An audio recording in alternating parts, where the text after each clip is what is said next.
Welcome to Reinventing Parking, the podcast about parking policy for anyone who wants a better city and better urban transport. Welcome back. I'm your host, Paul Barter. This month's episode of Reinventing Parking looks at a recently released report from ITDP entitled Breaking the Code, Off-Street Parking Reform Lessons Learned. It's a really encouraging and helpful document for parking reformers. The report has useful lessons for you no matter where you are in the world. I especially like the way it engages with the challenge of how to explain the huge benefits of parking reform without sending people to sleep. And then how to help them love it and to not be unduly alarmed by our proposals. But before we get into all of that, let me introduce my guest, Dana Yanocha, who is Research Manager for ITDP Global, co-author of the report with Mackenzie Allen, and she was the person who led the team that prepared the report. Hi, Dana, and welcome to the show. Hi, Paul. Thanks so much for having me. Dana's employer, ITDP, has featured on the show many times, actually. The full name is Institute for Transportation and Development Policy, and the organization has worked with over 100 cities in more than 40 nations to design and implement transport and urban development systems and policy solutions. Dana, can you tell us a little more about your time with ITDP and your role? I gather this is just one of various key ITDP publications that you've taken the lead on. Yes, absolutely. I've been with ITDP for a little over 6 years now, and I am a research manager with our global team, as you mentioned. And so that means that I work on a lot of different types of research-based knowledge products, which are ultimately published in the form of reports and guides, where we are trying to bring together a lot of lessons and guidance that we've gathered from the work of our teams around the world. So I have worked on projects related to cycling, bike share, other types of shared mobility, and also some areas in travel demand management, including parking.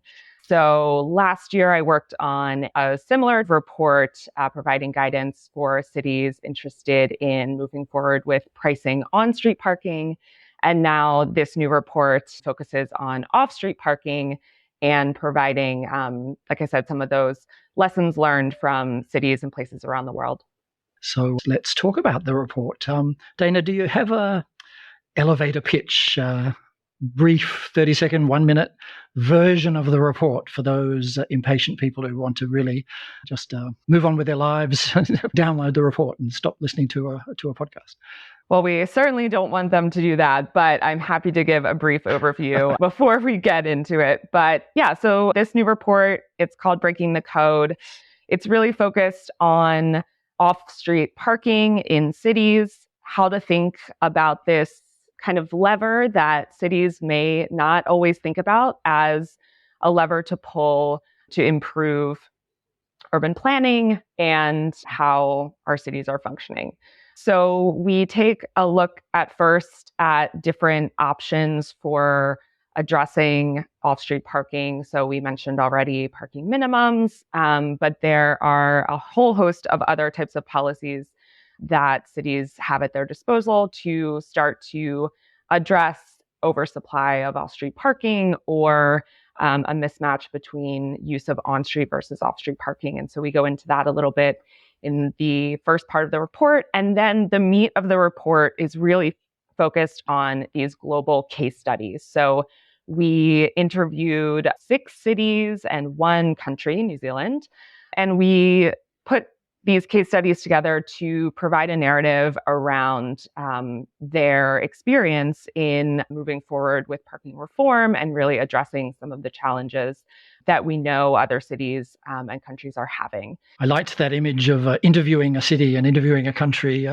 but it almost was like that. There's a long list of people that you interviewed in each of these places. That's right. Yeah, it almost did feel like we covered the whole city or country, but it was great to have so many different perspectives contributing to these case studies. And just to wrap it up, the goal really is to provide some evidence, some proof that these types of reforms can be done and that they really do work. They yield numerous benefits, and we can document those in the case studies in the report, and hopefully provide some cover or help to reduce some risk when other cities are thinking about if they could approach similar types of reforms. Yeah. In other words, it's a perfect fit for this podcast. I imagine my listeners are wrestling with these exact issues that you've been talking about. So it's great to have you. And yeah, at some point we'll mention the actual list of cities, but they were all over the world almost, but including 2 US cities and New Zealand, so car-dependent places, and then several, mostly, I guess, middle-income cities where parking is a big issue. Yeah. Okay. And could you say a bit about the name, Breaking the Code? Why Breaking the Code, in case that's not obvious to some listeners? Yes, we went with a little bit of a play on words. This is a reference to parking codes, zoning codes. And so the idea with the title Breaking the Code is really to turn some of those outdated policies on their head. Yeah. And you and your team have been working like more or less nonstop for 2 years. You've had other reports along the way as well, juggling several, I gather. But 2 years on parking at least, and various bits of ITDP working on parking. Has it been difficult over the years to motivate maybe the decision makers, the board, or the funders of ITDP to take an interest in parking, or is it something that seems to be clear to everyone that it's important and needs work? Well, it's clear to a lot of our staff, but it can be challenging to really communicate the connection between parking and some of these big goals that we're trying to achieve through transport policy. There are certainly climate implications coming from parking. There's certainly equity and space and efficiency implications when we think about the space we have available in cities. But it's not always clear that parking is an area that can generate those benefits. Obviously, it's more clear to address things like vehicle emissions and, replacing car trips with transit trips and cycling and walking. Those things feel a lot more direct. Parking, for whatever reason, feels a little bit more of an indirect approach. And so it can be challenging to communicate that to funders, and even to city government and local officials who also don't always have a great understanding of parking policy making, and maybe haven't even really addressed parking policy themselves. And the report tackles some of these difficult persuasion issues, so we'll get to them shortly, actually. So let's dive into the detail by asking you, was there anything that shocked you or surprised you, or it was unexpected to you or your colleagues? One of the things that comes to mind initially is that these parking reform journeys that we were documenting have taken a lot of time.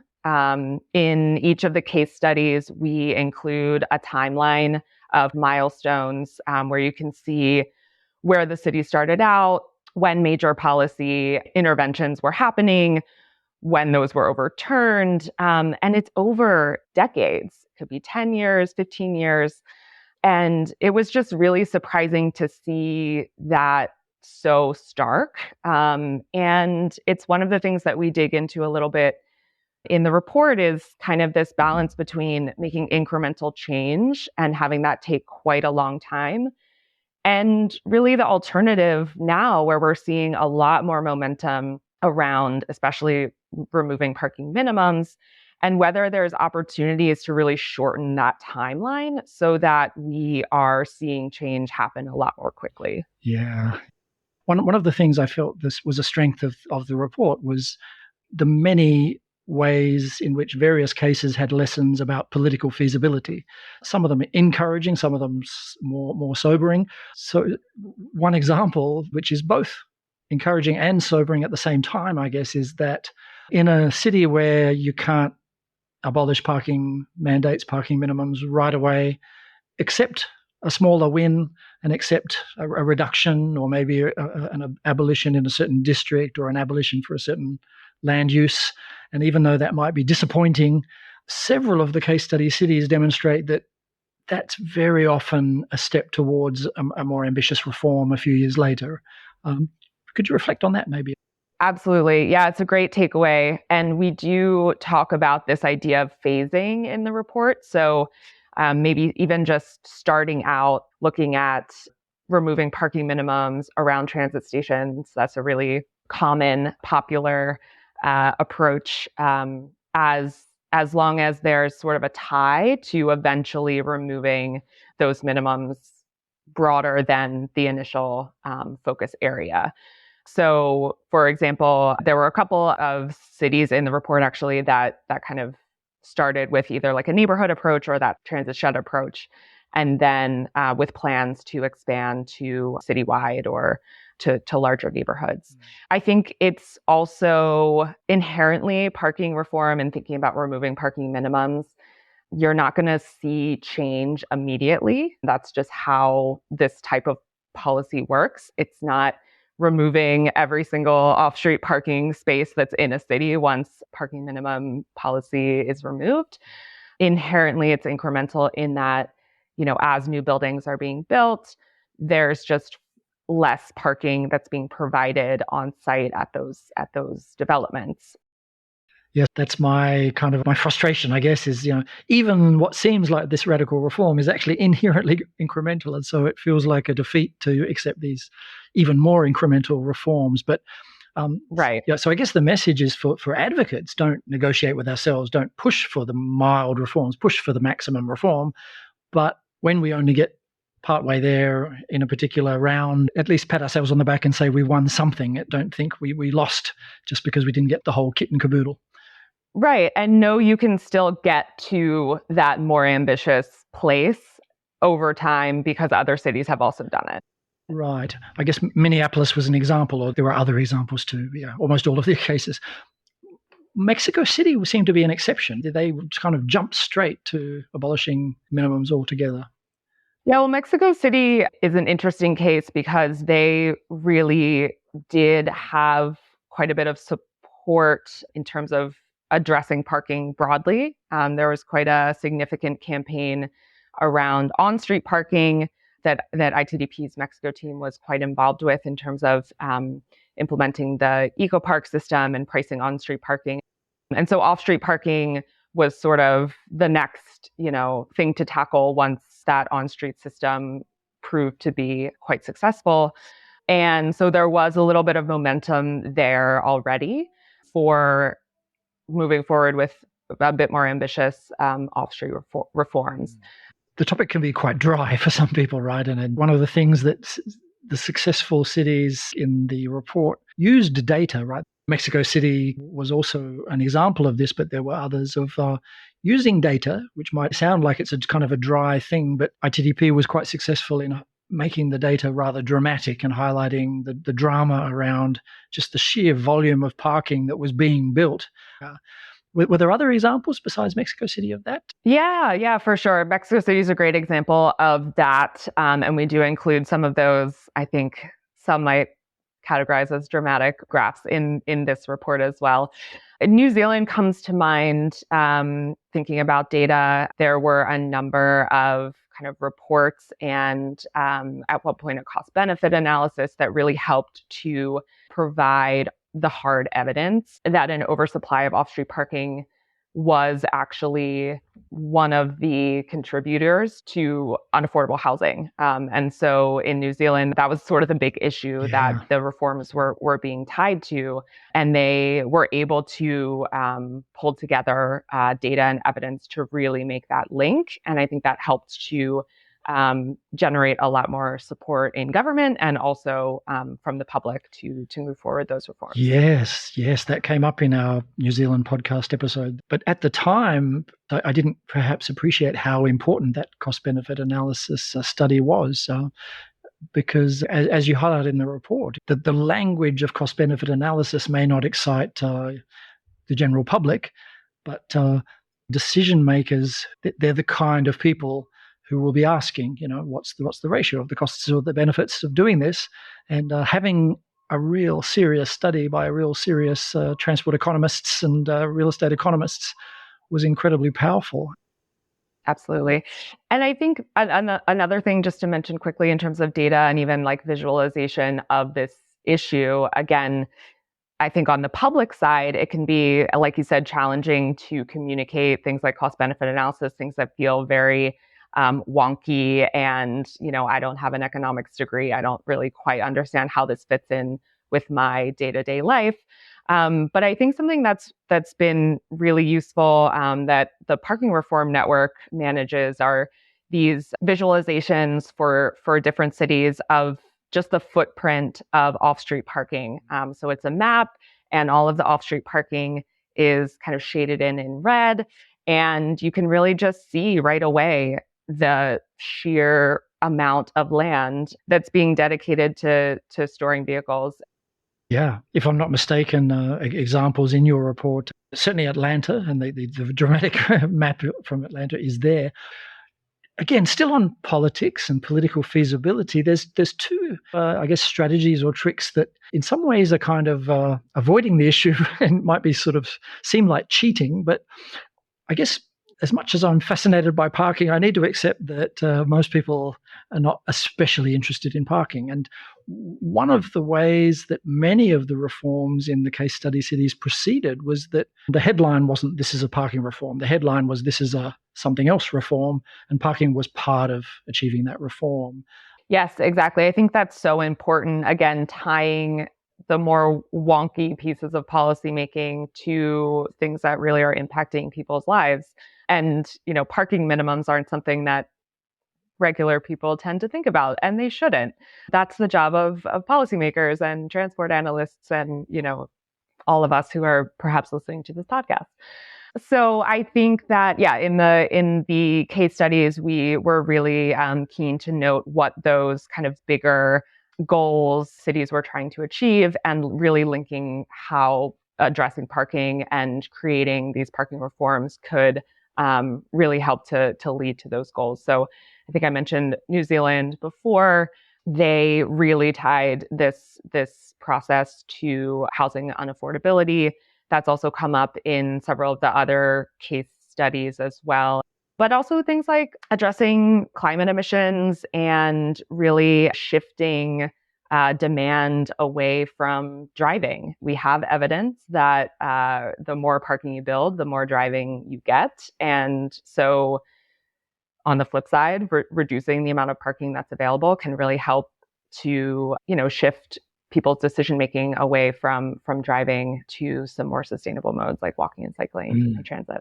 Yeah, Beijing comes to mind as one of those like very dramatic turnarounds from almost the most appallingly chaotic situation you could possibly imagine a few years ago to one where still not perfect, but really dramatic progress and alignment of the parking strategies and policies and outcomes with many other things that they're trying to do. And I guess one final lesson on this political feasibility that sort of jumps out from the report, and you highlighted it, is push at various levels of government. Just give it a try and see which one is most responsive, because it seems that context matters a lot. And in some places, you can get some movement at a very local level. And there are examples of that in the report. A fairly small municipality in northern Mexico, part of the Monterrey region, San Pedro Garcia. That's right. Yeah. Is an interesting place, a very high income car dependent place in the Mexico context. But very bold movement. And that's a very kind of small municipality. And several of the other cases are enormous municipalities such as Sao Paulo or Mexico City, places with a special status, and everything in between. And New Zealand is a case of a national level. I guess it's opportunism, or is there some theme that we should be drawing out? Just thinking about like what is the right level of government to be pursuing these types of reforms. I think initially it's a city level issue. It's city land for the most part. It's a really local, hyper-local issue. But thinking about addressing this at higher levels of government, states, even nationally, It does provide a level of cover almost, or each individual city not really having to create their own policy from scratch. That can be really beneficial. Some cities may not have the capacity to do that, may not have the resources to do that. And if it's coming down from a higher level of government, that again provides a little bit of cover for the local politicians to say, oh, we don't really have a choice to implement this. It's coming from the higher level. We just have to do it.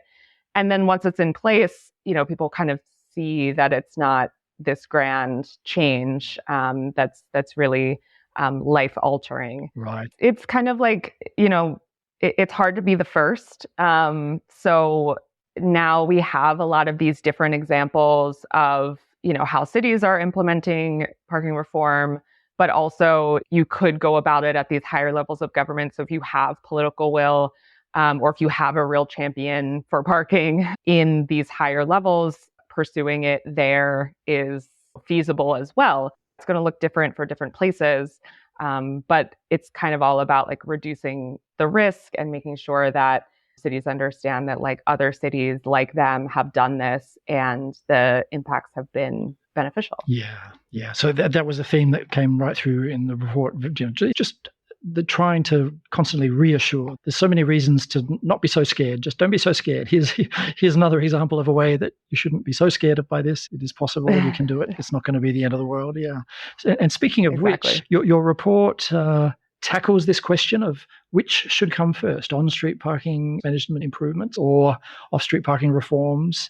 And the answer is, the cases tell you, yes, both. Yes, both. Either. There are examples of one, both, as well as simultaneous. And what does that tell us? Well, it tells us that if you have a city that's willing to work on both on and off street parking, they're probably miles ahead of, a city that's still just trying to think about maybe doing one. We do see, some kind of efficiencies around thinking about on and off street parking together. But we found that it can be hard to do because of kind of institutional legacy, the way that departments are set up and who has responsibility for on and off street parking. It's not always the same department. So there's not a lot of alignment in what the goals are for both of those types of parking, how they're being managed, who's managing them. So sometimes the addressing kind of the institutional piece is the first step, and then thinking about how to move forward with on and off street parking and how they work together is kind of the next step. Yeah. Many of us have been saying for many years, perhaps without very much evidence, that, okay, if you get your on-street parking management in order, then you will find that what you thought was a parking shortage wasn't a parking shortage, and that will then encourage you to perhaps consider off-street reform. And conversely, cities that boldly launch into off-street parking reform without managing their streets first will find themselves forced to focus their minds on on-street parking management as soon as some spillover effects and problems start to emerge. And perhaps to their surprise, they'll find it's actually not so hard to manage the on-street parking. And those who do it simultaneously, yeah, that's fine too. So I used to feel quite strongly that it should be on-street parking management first, but I no longer think that, because so many cities just do it with the off-street reforms and then muddle through, and eventually you only really need on-street parking management in places where you get parking problems. And I guess many of the cities, especially the car-dependent cities that do their off-street parking reforms, Buffalo comes to mind in your report, Atlanta, they've got such a huge glut of parking in their business districts that on-street parking management can wait, right? It's not going to be a problem for another 10 years, even if there's hundreds of new buildings go up with zero parking. There's still just so much parking. Time will tell if that theory is correct. Yeah. Well, and just a little teaser as well, we're starting to think about this a little bit more at ITDP, and we'll be coming out with a much, much shorter brief in early next year that kind of looks at this on and off street parking management, how cities have done it together, how cities have done it not together, and what some of the takeaways from that are. So we're starting to think about if there's some guidance at least or some framing that we can provide that'll help reduce some of the uncertainty around how to get this going. Okay. The last substantive topic I want to briefly talk about before we finish is the issue of limiting parking. So the central reform in the report is abolishing the mandates, abolishing the minimum parking requirements. But many of the cities in the study also implemented some kind of parking limitation strategy, the kind of parking maximums that would be familiar to North American listeners. But there were two others that would have been less familiar. Mexico City's variation on the idea of maximums, and Sao Paulo's interesting approach to limiting parking. The report mentions that this is an area that there isn't a consensus among the parking reform movement. Yeah, that's right. And we as ITDP don't necessarily advocate so strongly for parking maximums, though in some cases they have been useful. Mexico City has a fee fund set up where developers who do want to build beyond 50%, I think, of the maximum have to contribute to this fund. And the idea was that that money would go to support, sustainable transport projects. In reality, that hasn't quite played out yet. It's unclear whether or how that fund has been set up and whether, developers are actually contributing to it. And it has introduced a level of kind of complexity that's not really resulted in a lot of impact in terms of limiting parking supply. Yeah.